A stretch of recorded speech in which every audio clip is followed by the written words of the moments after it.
Здравствуйте! В эфире национального телеканала «Новости» и краткий обзор событий.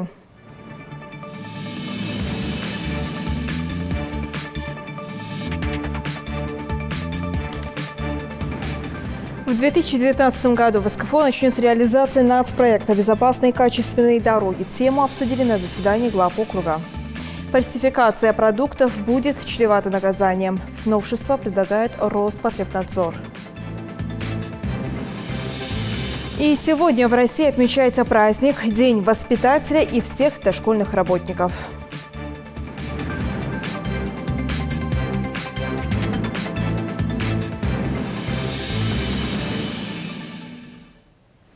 Госдума сегодня планирует рассмотреть в окончательном чтении изменения пенсионного законодательства. Инициатива призвана повысить уровень жизни как нынешних пенсионеров, так и будущих. В итоге среднюю пенсию будет возможно поднять до 20 тысяч рублей за несколько лет.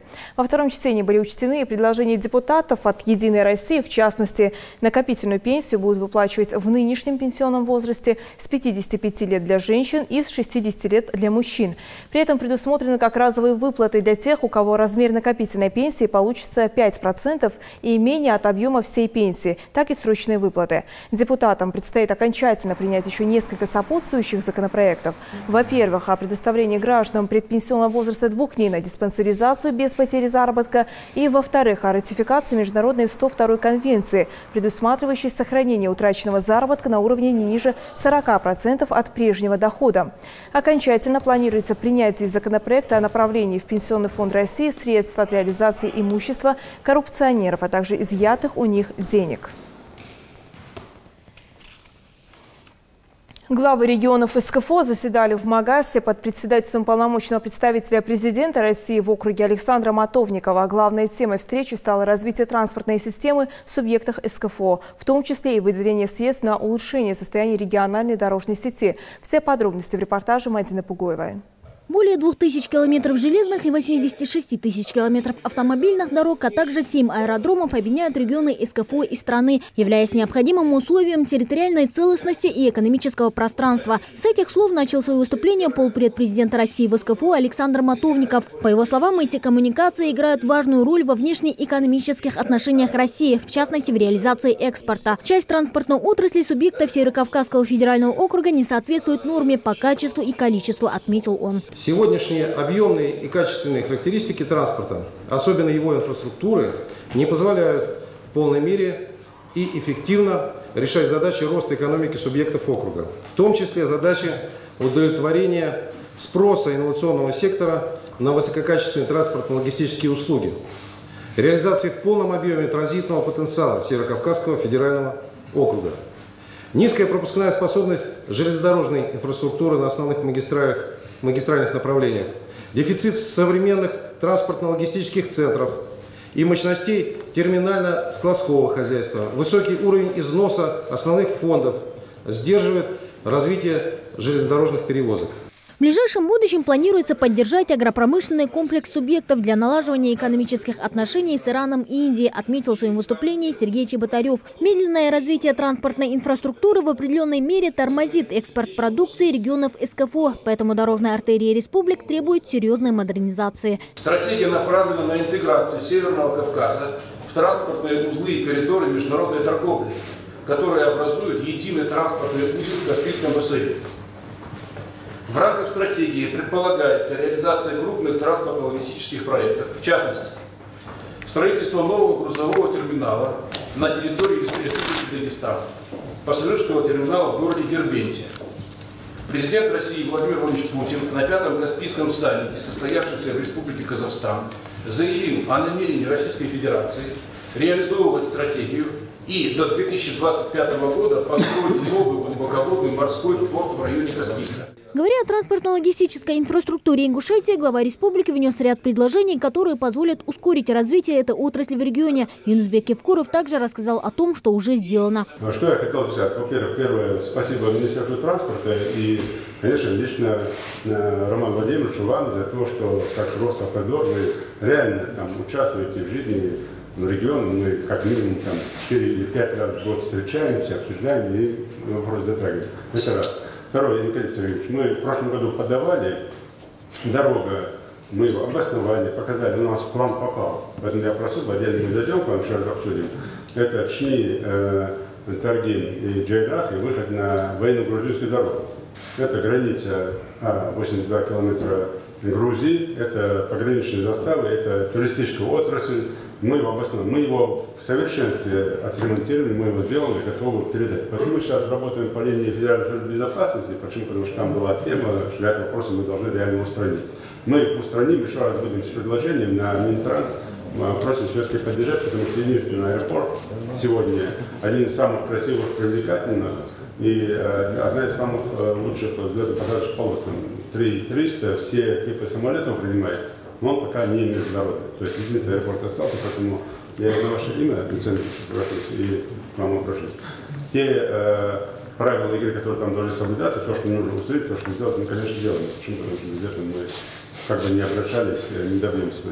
Безопасные и качественные дороги в национальном проекте, утвержденном Владимиром Путиным, с начала следующего года будут принимать участие все регионы СКФО. В настоящее время общая протяженность дорог округа регионального и межмуниципального значения составляет 21 540 километров. Из них в хорошем состоянии находится чуть больше половины. Минтранс России предложил правительству страны выделить дополнительные средства всем регионам без исключения для улучшения транспортной инфраструктуры. Общий объем средств на 6-летний период, согласно сегодняшним предложениям по всем регионам округа, составляет реализация этой задачи порядка 9 миллиардов рублей. За период реализации проекта нормативное состояние должно быть приведено суммарно во всех субъектах округа около 600 километров. Кроме того, в рамках проекта предусматривается модернизация дорожной сети городских агломераций, образуемых всеми столицами субъектов округа. В части Республика Ингушетия это Назрань-Магасская агломерация. На эти цели запланированы в 6-летний период дополнительные поступления в бюджеты регионов округа порядка 20 миллиардов рублей. Собравшиеся также обсудили реализацию основ государственной пограничной политики России в регионах СКФО, затронули тему выборных кампаний, прошедших 9 сентября, и подготовку к полному запуску цифрового эфирного наземного вещания в Северокавказском федеральном округе. Мадина Пугоева, Светлана Томова, Рахман Цуров, Новости 24. Ну а сразу после заседания главы Ингушетии Юнусбек Евкуров и Чеченской республики Рамзан Кадыров подписали соглашение об установлении границы между двумя республиками. Об этом событии расскажет Светлана Томова. Решение, достигнутое руководством республик в ходе переговоров, предполагает, что процесс определения границ между субъектами не затронет населенные пункты двух республик, а предусматривает закрепление границ в горно-лесистой части территории. Главы договорились, что между республиками не будет постов. Все дороги будут открыты, отремонтированы и заасфальтированы.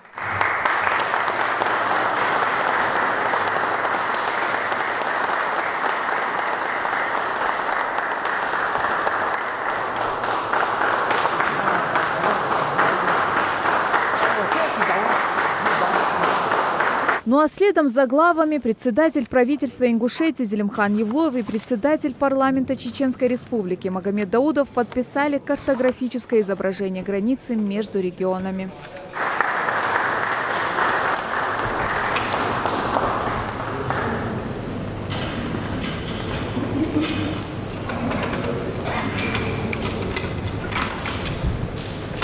После официальной церемонии Александр Матовников и руководители республики Юнусбек Евкуров и Рамзан Кадыров ответили на вопросы журналистов. Я искренне поддерживаю инициативу глав Республики Ингушетии и Чеченской республики по решению вопроса, которому давность уже более 25 лет. Это проблемный вопрос. В соответствии с частью 3 статьи 67 Конституции Российской Федерации границы между субъектами могут быть изменены с взаимного согласия субъектов, руководителей субъектов. Работа проведена огромная, работали 2 рабочие группы. И я уверен, что согласие достигнуто, вы сами были, это результат работы и инициативы этих 2 руководителей. При достижении согласия в соответствии с пунктом А части 1 статьи 102 Конституции Российской Федерации Совет Федерации и Федерального собрания может утвердить новые границы между субъектами Российской Федерации после инициативного выхода глав республик на уровень Совета Федерации. То есть здесь исполняется полностью закон, основной закон Российской Федерации, Конституция Российской Федерации. Мы с Романом Ахматовичем установили границу по устоявшейся с тех времен, которые это было уже там с момента уже самостоятельности Республики Ингушетия. Единственное, корректиру мы несли внизу, на равнинной части, там, где ровно квадрат на квадрат, метр на метр, мы уступили друг другу с учетом того, чтобы выровнять границу. И один клин выправить. Это уже чистое сельхозугодие Гуповский, где мы вообще людей не затрагиваем. Остальное все у нас идет, и никаких уступок нет.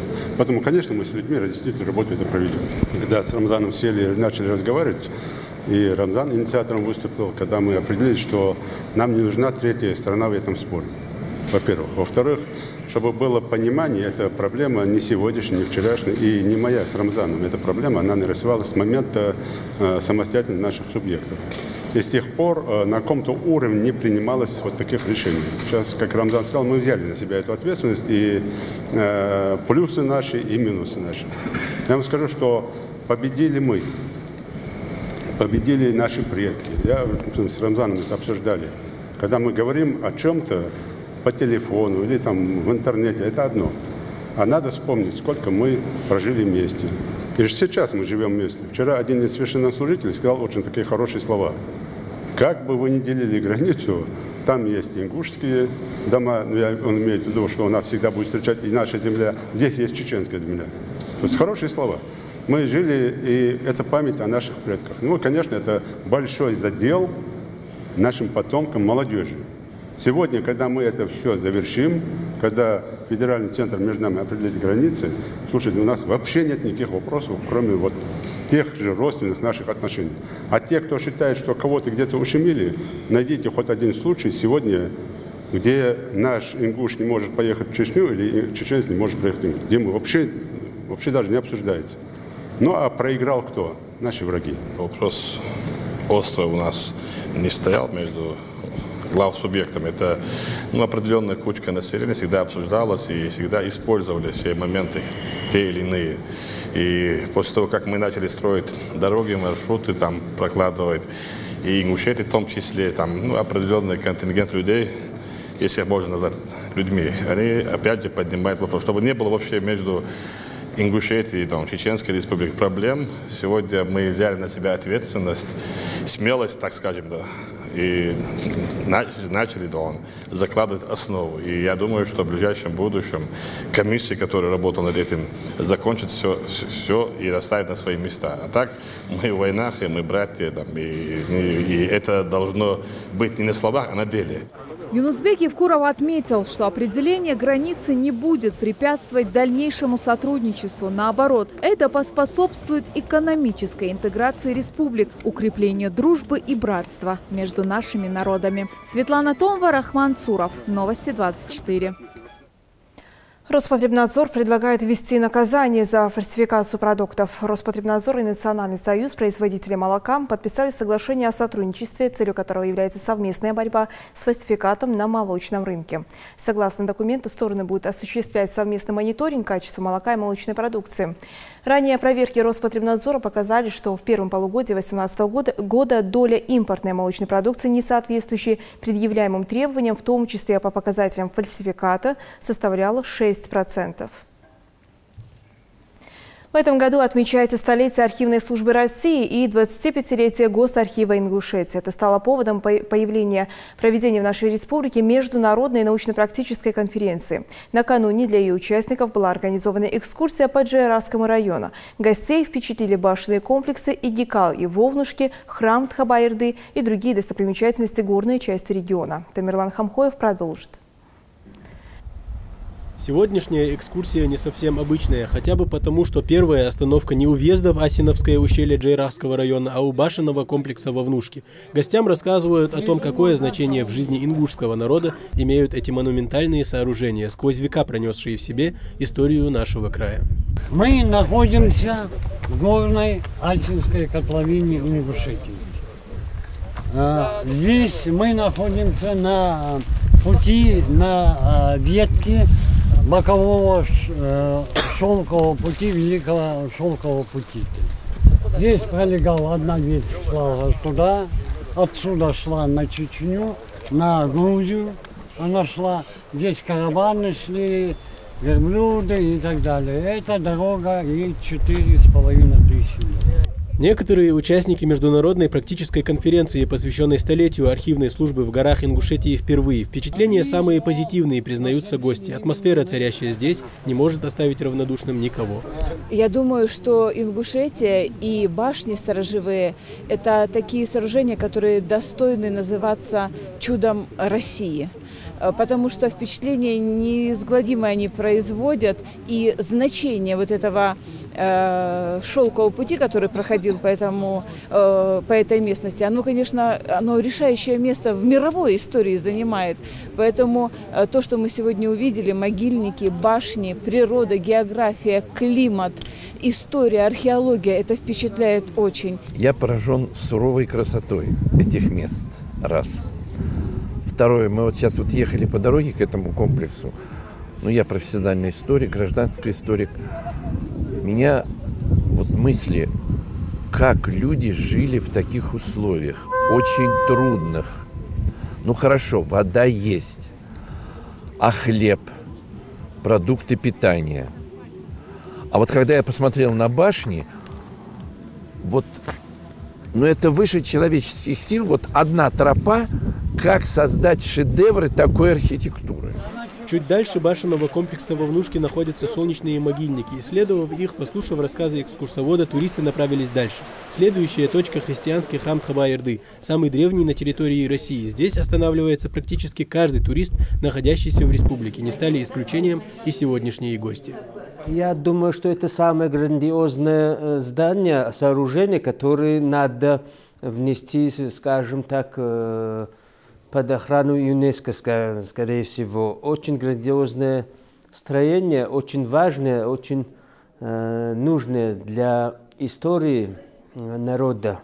Следующая точка в программе экскурсии – самый крупный башенный комплекс в Ингушетии – Эгикал. Огромное количество башен разбросано на его территории. Гости находятся под впечатлением, фотографируя буквально каждый момент нахождения на этой земле.